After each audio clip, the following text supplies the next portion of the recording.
नमस्कार. मी भाऊ तोरसेकर. तुम्ही बघत आहात प्रतिपक्ष. मित्रांनो,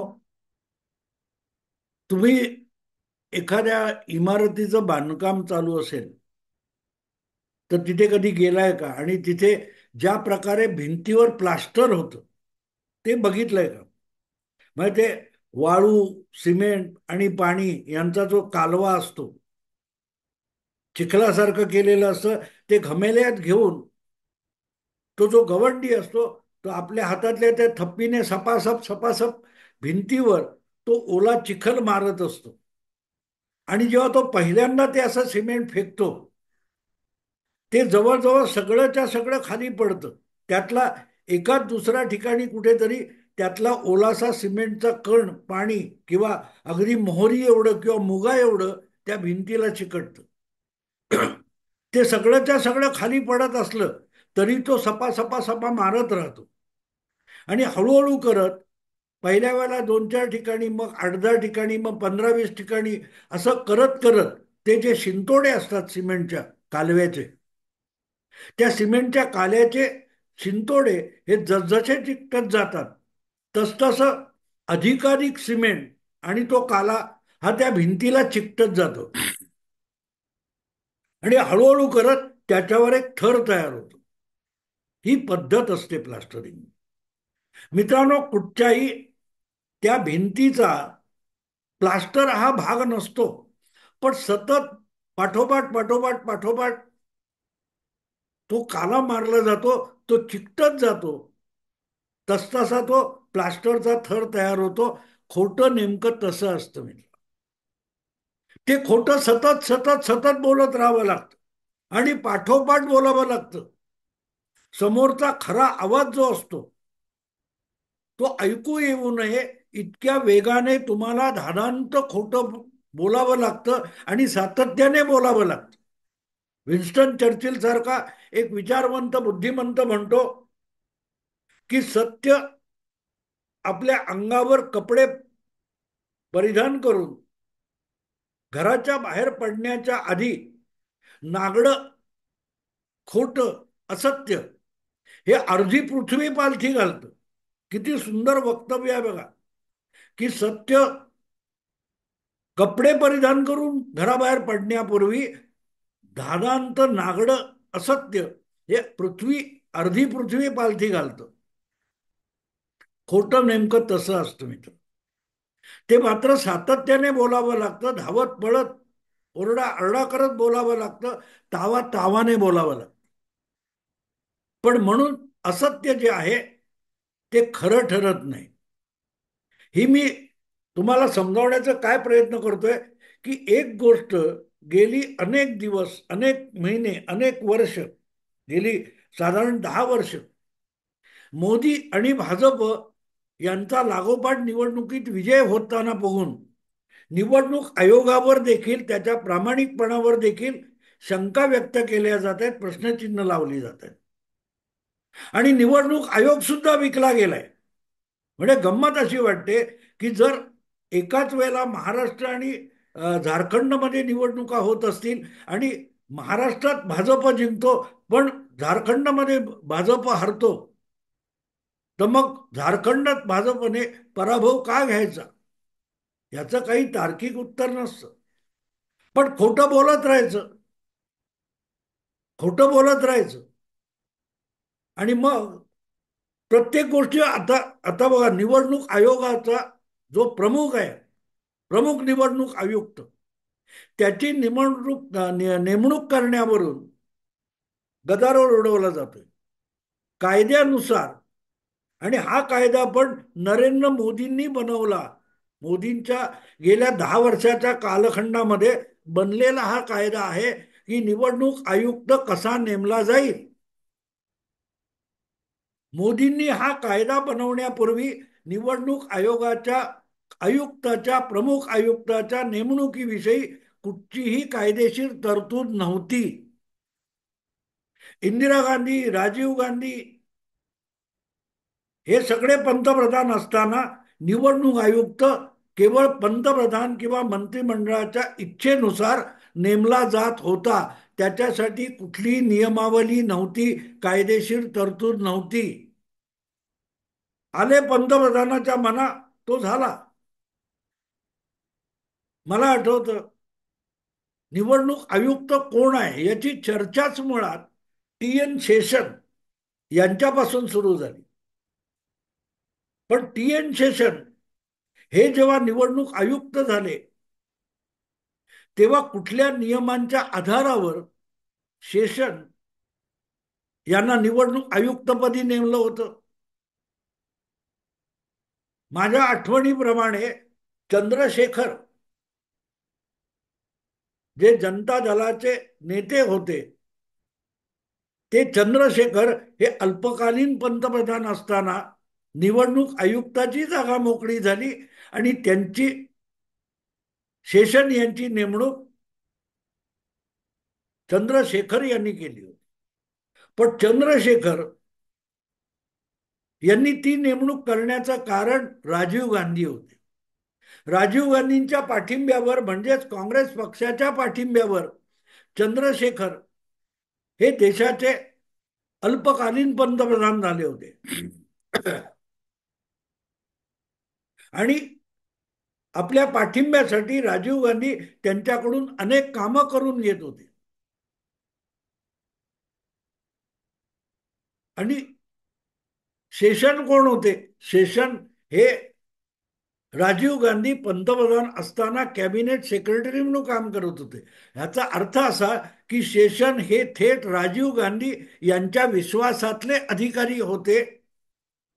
आणि म्हणूनच 1991ची लोकसभा निवडणूक येण्यापूर्वी राजीव गांधींनी आपला विश्वासू माणूस प्रमुख निवडणूक आयुक्त म्हणून आणून बसवला. आणि लक्षात घ्या, प्रमुख निवडणूक आयुक्त असं काही प्रकार नव्हतं. निवडणूक आयुक्त एकच असायचा आणि त्यालाच प्रमुख निवडणूक आयुक्त म्हटलं जायचं, इलेक्शन कमिशनर. पण निवडणुकीच्या काळामध्ये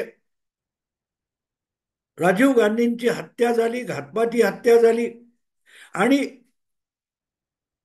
राजीव गांधींची हत्या झाल्यामुळे निवडणूक चालू असताना मध्ये 15 दिवसाची गॅप देऊन अर्ध मतदान घेतलं गेलं. इतकी शेषन यांनी राजीव गांधींच्या बाबतीत आपली निष्ठा जाहीरपणे दाखवली. एखादा उमेदवार मृत्युमुखी पडला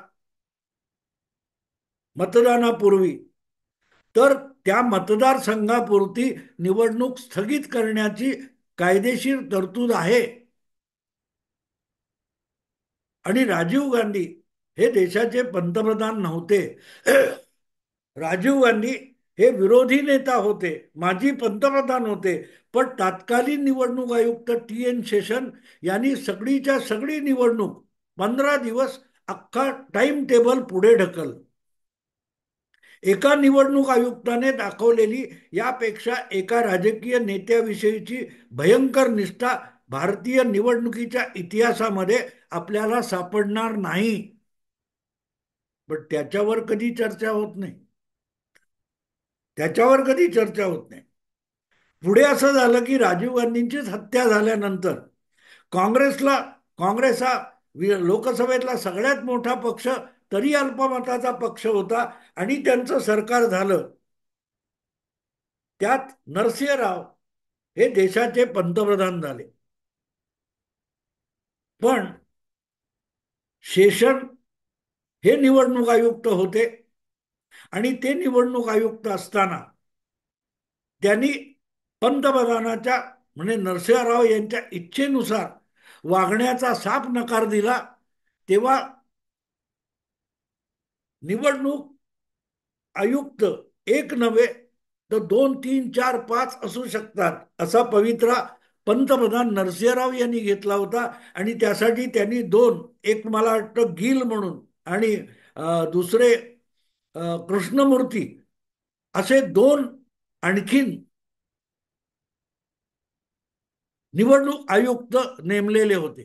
कारण निवडणूक आयुक्त हा एक नसतो, तर निवडणूक आयुक्त म्हणजे निवडणूक आयोग आहे.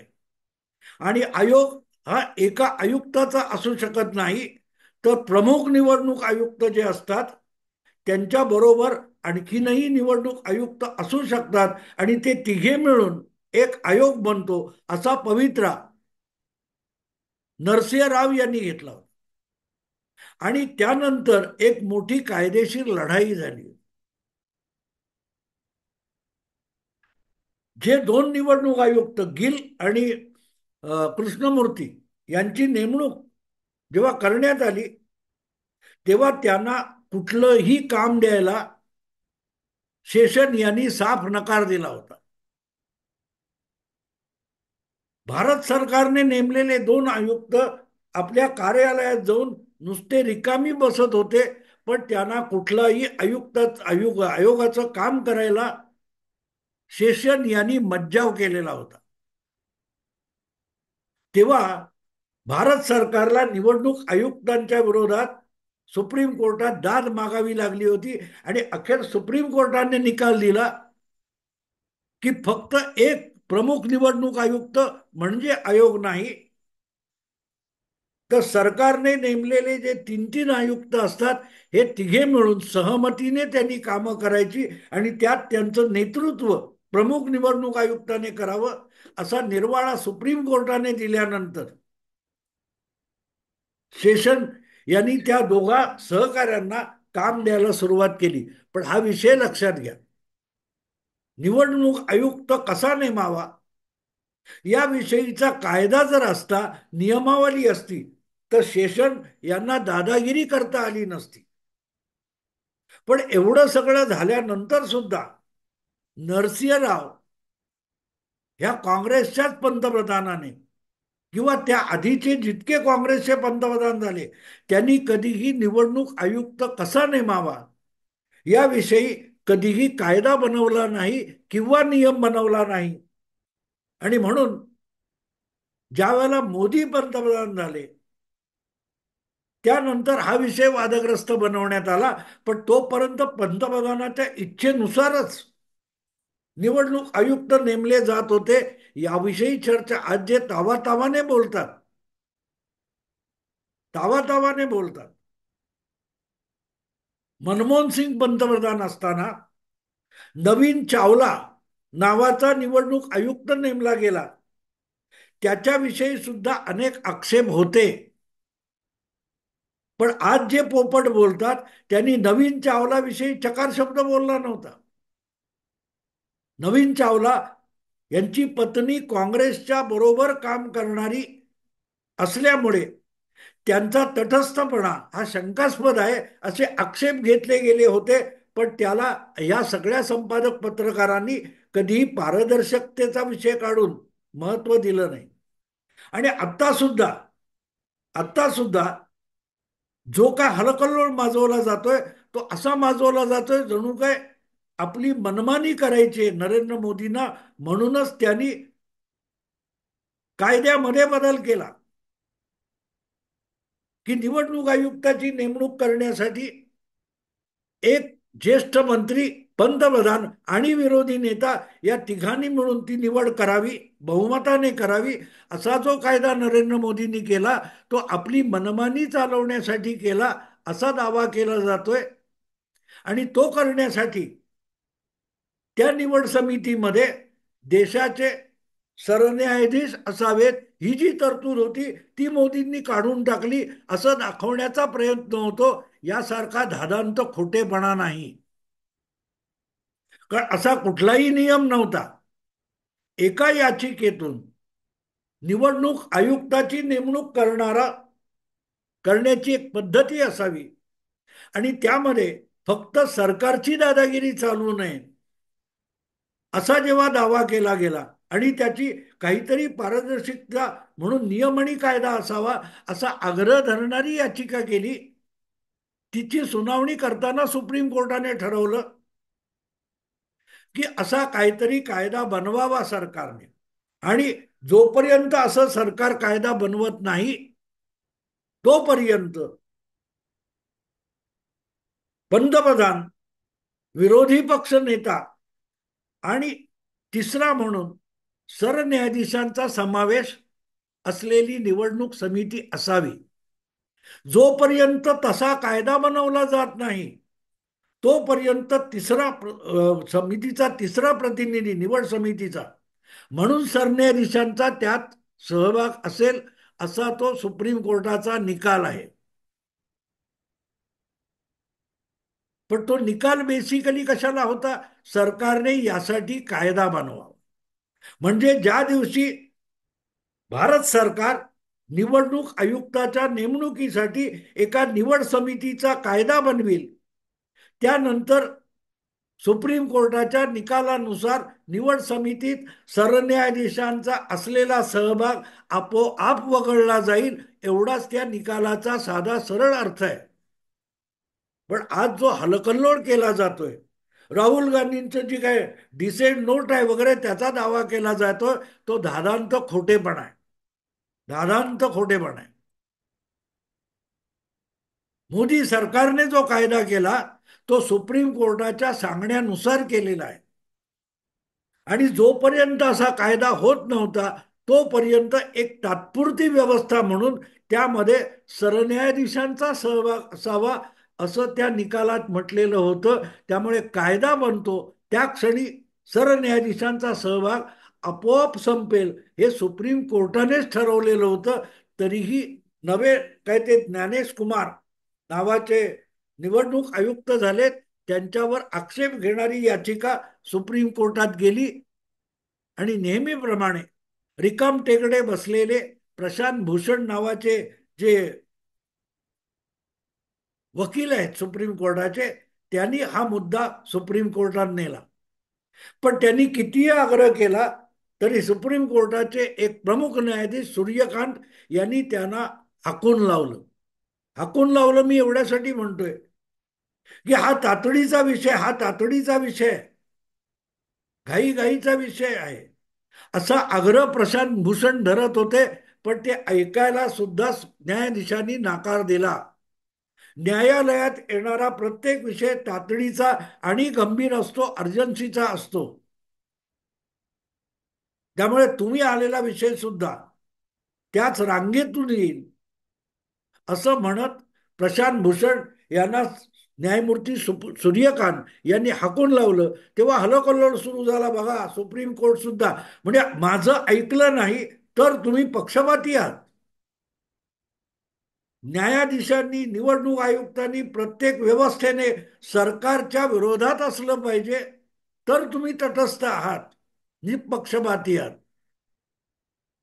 पण तुम्ही सरकारच्या बाजू बरोबर आहे असं म्हटलं की लगेच तुम्ही पक्षपाती होता. भाऊ आत्ता मध्ये माझ्या मुलाखती झाल्या, त्याच्यात मोठं मोदी भक्त भाऊ तोरसेकर, मला लाज वाटत नाही त्याची. जिथे मोदी बरोबर आहे मी मोदी बरोबर आहे म्हणणार. पण हा जो भक्त जे लोक मला मोदी भक्त म्हणतात ते स्वतः राहुल भक्त आहेत, ते स्वतः उद्धव भक्त आहेत. हे कधी सांगतात का? ते लाजतात कशाला? तुम्ही मोदी विरोधी आहात कारण तुम्ही उद्धव भक्त असता आणि कारण तुम्ही राहुल भक्त असता, तुम्ही काँग्रेस भक्त असता. तेव्हा दादांत खोटेपणा हा असा चालतो की जे नाही, सुप्रीम कोर्टाचा कुठलाही निवाडा किंवा कुठलाही कायदा नव्हता. काँग्रेस पंतप्रधान हे मनमानी करून कोणालाही निवडणूक आयुक्त नेमत होते, तेव्हा कधी हा विषय आला नाही. आज निदान कायदा आहे आणि बहुमताने निवडावा हा कायदा आहे.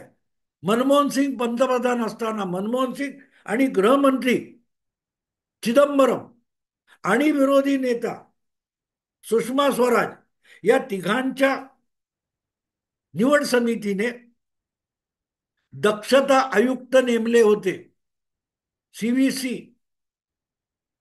त्या निवडीच्या वेळेला जो एक मला वाटते जोसेफ किंवा असा काहीतरी नावाचा केरळी अधिकारी, त्याला सीव्हीसी नेमलं गेलं. त्यावर सुषमा स्वराज यांनी आक्षेप घेतला होता आणि त्यांनी आक्षेप कसला घेतला होता लक्षात घ्या. ज्या माणसावर आत्ता केरळच्या हायकोर्टामध्ये एक भ्रष्टाचाराची केस चालू आहे, अशा सदोष माणसाला नेमू नका, यासाठी सुषमा स्वराजांनी आक्षेप घेतला होता. पण तो आक्षेप फेटाळून लावत मनमोहन सिंग आणि चिदंबरम या दोघांच्या बहुमताने ती नेमणूक करण्यात आली. पण जेव्हा पुढे त्या नेमणुकीवर सुप्रीम कोर्टात आक्षेप घेतला गेला, तेव्हा शेपूट घालून जोसेफ यांना राजीनामा द्यावा लागला.